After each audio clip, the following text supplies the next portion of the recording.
Hey, I'd like to welcome you to another episode of Mission Matters. My name is Adam Torres, and if you'd like to apply to be a guest in the show, just head on over to missionmatters.com and click on Be Our Guest to apply. All right, so today's guest, I have Candice DeVille, and she is CEO over at AI Copilot. Candice, welcome to the show.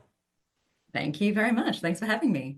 All right, so definitely we have a lot to talk about today. So AI has been on the is a hot topic for everybody, whether you're in marketing, you're a business owner, heck, whether you're ordering food from Uber Eats. I don't know, you can't get away from the AI conversation. So excited to get into that with you.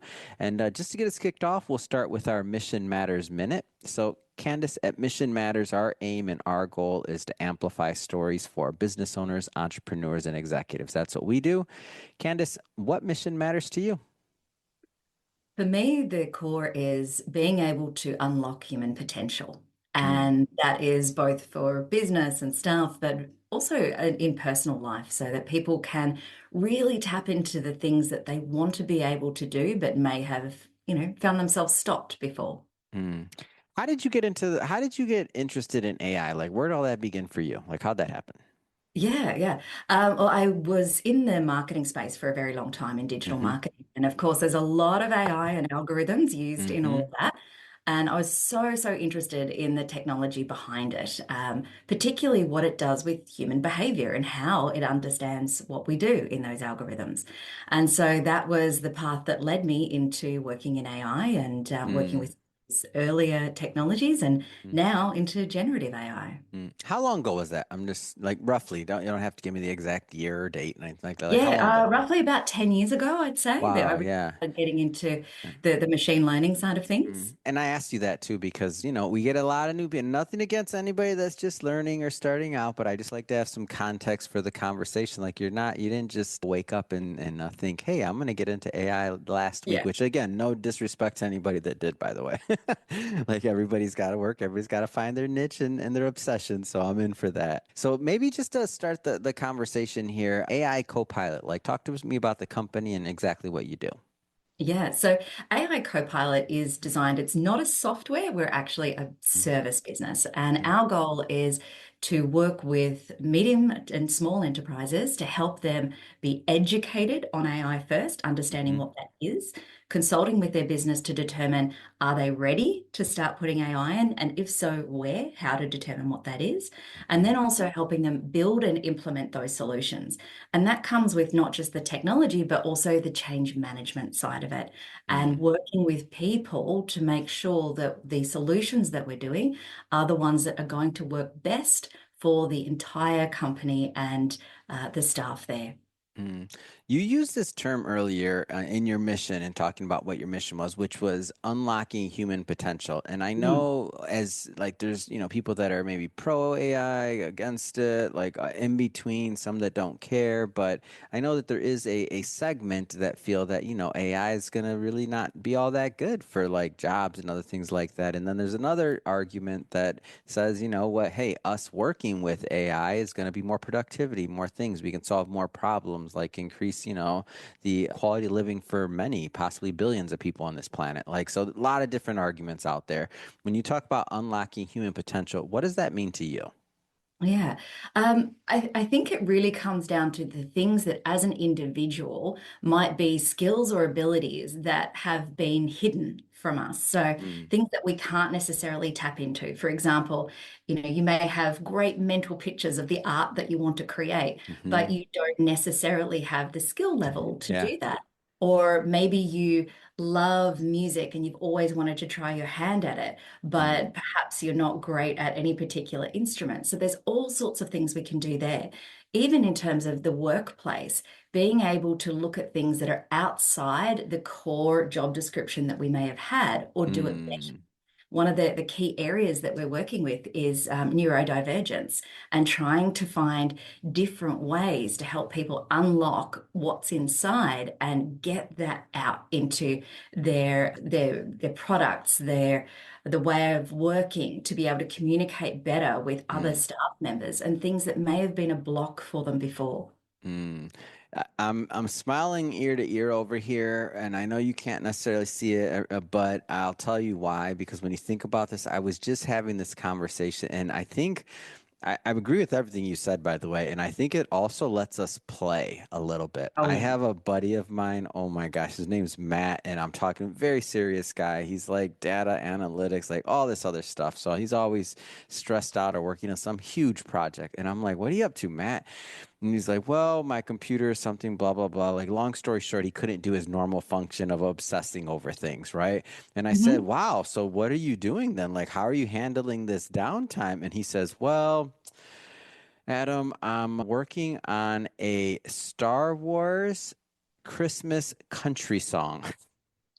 Right? How great And he is that? sent it over to me and I was dying laughing and I'm like, "Oh my gosh." Yes, I said it lets us play again. Like if to think about like what he how he was able to create that and whatever he wanted to do. Like when you talk about unlocking human potential, like what he was able to create, what would he have had to do otherwise? He would have had to have an artist sing it. We'd had to have somebody compose the music. He would have had to have like all these other things. And instead, what did he do? He was able to do it himself and do it Yeah. online and just create it and like and have fun with it. And he just made it for himself. And he made my day. He enriched my life with a lot of laughter. If somebody's listening to this and you want to hear it, like maybe put it in the comment section or something, and maybe I'll get Matt to release it. We'll share it with everybody. Oh, I don't know if he wants to though, so we'll see. But that's the thing about AI to me. It's like we can play, we can do different things, we can, figure out other ways to create and add value. Going back to kind of the business side and and let's say not the Star Wars Christmas country music side, which I brought up, you did not. Uh, Going back to the business side, a lot of business owners and executives that listen to this, how do businesses kind of go down that thought process of considering like, are they ready to adopt like new solutions or processes or AI? Because it can be tricky. There's so many things out there. Yeah, yeah, it's definitely a tricky one for businesses because there are so many conflicting viewpoints in the media. Hmm. We're being bombarded with a lot of marketing for every tool that's popping up overnight, Hmm. and you end up with this suite of 50 different apps that may be obsolete the next week. Hmm. So actually understanding where you are and where you want to go is the first part. And when we work with businesses, we've actually created an AI readiness playbook that will be available to your listeners as well. Hmm. But it actually helps you work through the foundations of where does the business need to be in terms of things like data? How do you keep all of this? How organized are things? What are some of the frameworks that need to be in place for the business first to actually take good advantage of AI? And Hmm. understanding what that foundation is, and then also being able to have a basic understanding of what AI could do for the business. Hmm. It's really fantastic, but it's not a magic Harry Potter wand that, you just turn Yeah. on and it does everything. Yeah. How do you strike a balance in this? I know it's going to be different from company to company, size of company, management, like employees, everything's going to, obviously, a lot of variables, but how do you balance this? Like this concept of either what AI, work, force, like how does all this balance?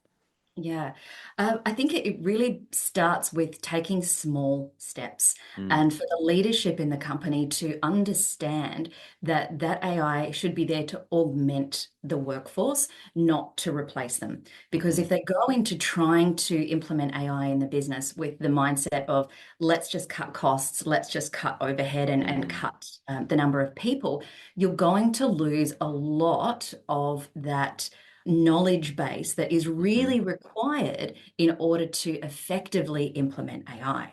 mm, And what we talk about is having AI and human knowledge work side by side so that the AI can, in the first place, start freeing up some of that grunt work, that repetitive work that you don't mm-hmm, really want your team to be doing. And instead, they become the subject matter experts that can guide the implementation of the AI, can help with the training, can improve that process, and then mm, free them up to do the knowledge work.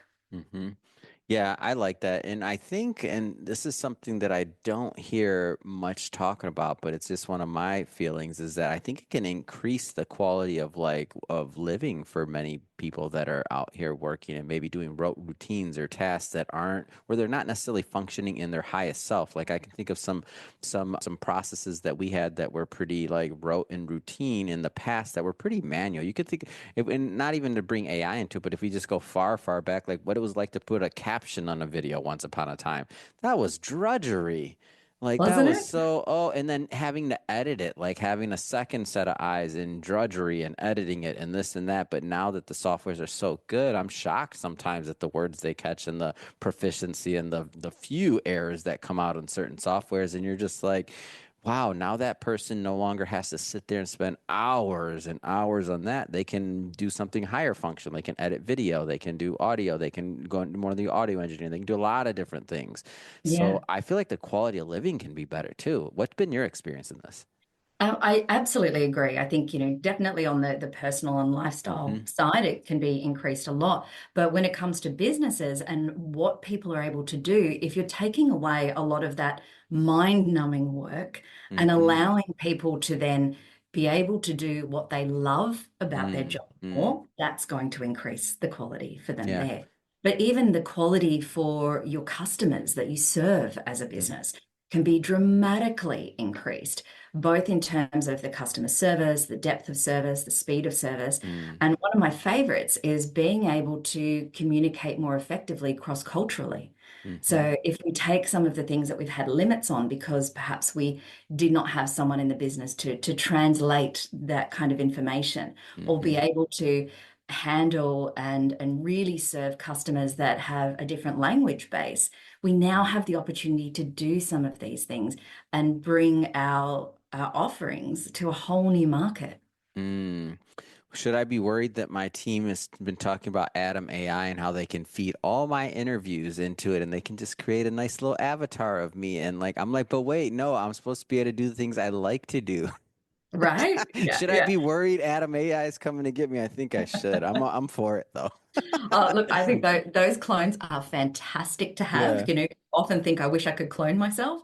It's wonderful to have, but I guarantee it's never going to have your sense of humor or your comedic timing. I don't know. They put in 6,000. I did this over 6,000 interviews. Give it another 10 years, I'll be another 20,000 up. I don't know if I'm saying too many new things. No, I don't have You that can much. retire I don't early. have that much insight, Candace. Give me a break. No. Oh, that's fun. So what type of clients do you work with, by the way? Like what kind of business, like sizes? I mean, is it size, industry? Like how do people get the most Yeah, benefit yeah. out of working with your company? Well, we're very much industry agnostic Mm, because these mm, technologies can be applied to anything in any mm, space. And even things that you wouldn't necessarily think of, if you're a mhm, gardener, for example, there are still really great ways that we can mm, apply AI in that kind of business. For us, mostly we work with companies that are sort of medium size, not yeah. full enterprise size, because we really want to be working directly with, the founders and the leadership team to help them then lead their company into that era because the change has to start Yeah. from there. And so that's really important to us. But we also really focused on being able to provide a lot of education and resources to people who otherwise couldn't get them.